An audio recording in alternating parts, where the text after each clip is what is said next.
Assalamualaikum warahmatullahi wabarakatuh. Perkenalkan saya Dia Pranjajila dengan NIM C248620108 dari BK2B. Di sini saya akan memaparkan materi yang dilakukan Zoom kemarin malam satu.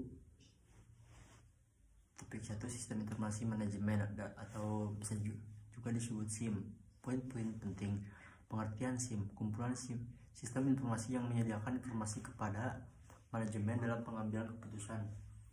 Tujuan SIM memberikan informasi yang tepat waktu dan relevan untuk manajemen.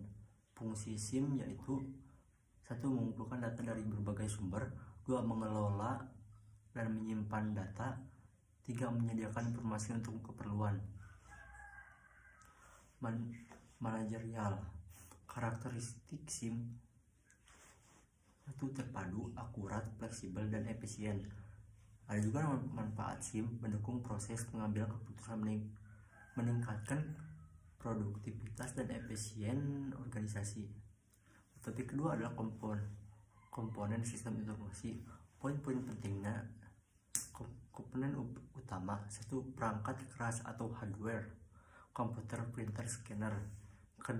Perangkat lunak, software, program dan aplikasi. 3. Basis data, database, tempat penyimpan data terorganisir. 4. Produser, langkah-langkah dalam menggunakan sistem.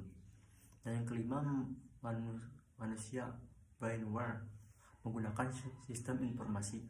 6. Jaringan, network, penghubung antar perangkat. Dan topik yang ketiga adalah jenis-jenis sistem informasi. Poin-poin penting: 1. Sistem pemrosesan transaksi atau biasa juga disebut TPS, menangani data operasional rutin. Yang kedua, sistem informasi manajemen atau bisa juga disebut SIM, pendukung keputusan tingkat menengah, sistem pendukung menengah. Yang ketiga adalah sistem pendukung keputusan atau bisa disebut juga DSS, membantu mengambil keputusan semit terstruktur. 4. Sistem informasi eksekutif atau dalam kurung EIS, untuk eksekutif dalam pengambilan keputusan strategi. Yang kelima, sistem otomatis perkantoran dalam kurung OAS, meningkatkan produktif kerja kantor. Ada juga topik pengambilan sistem informasi. Poin-poin pentingnya yaitu tahapan dalam mengembangkan sistem. 1. Perencanaan sistem. Yang kedua, analisis sistem. Yang ketiga, perencanaan sistem. Dan keempat, penerapan sistem. Yang kelima, pemeliharaan sistem.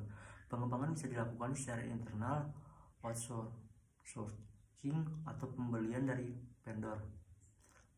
Dan juga topik siklus hidup sistem, yang kurung sistem development life cycle sampai SDLC. Poin-poin pentingnya adalah SDLC terdiri dari beberapa fase. 1. Identitas masalah. 2. Studi pelayanan. 3. Analisis kebutuhan. 4. Perancangan sistem. 5. Implementasi.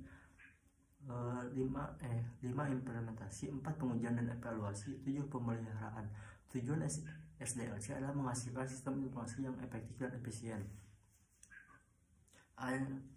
Yang keenam ada evaluasi sistem informasi.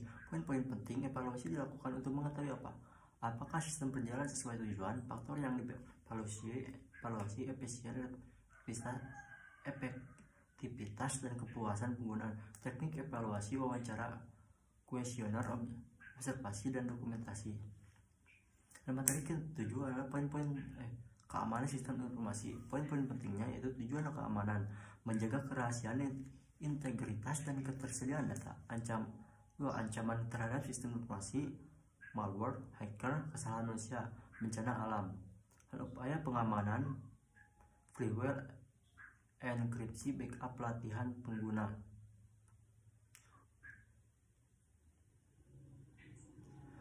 Sekian dari saya. Wassalamualaikum warahmatullahi wabarakatuh.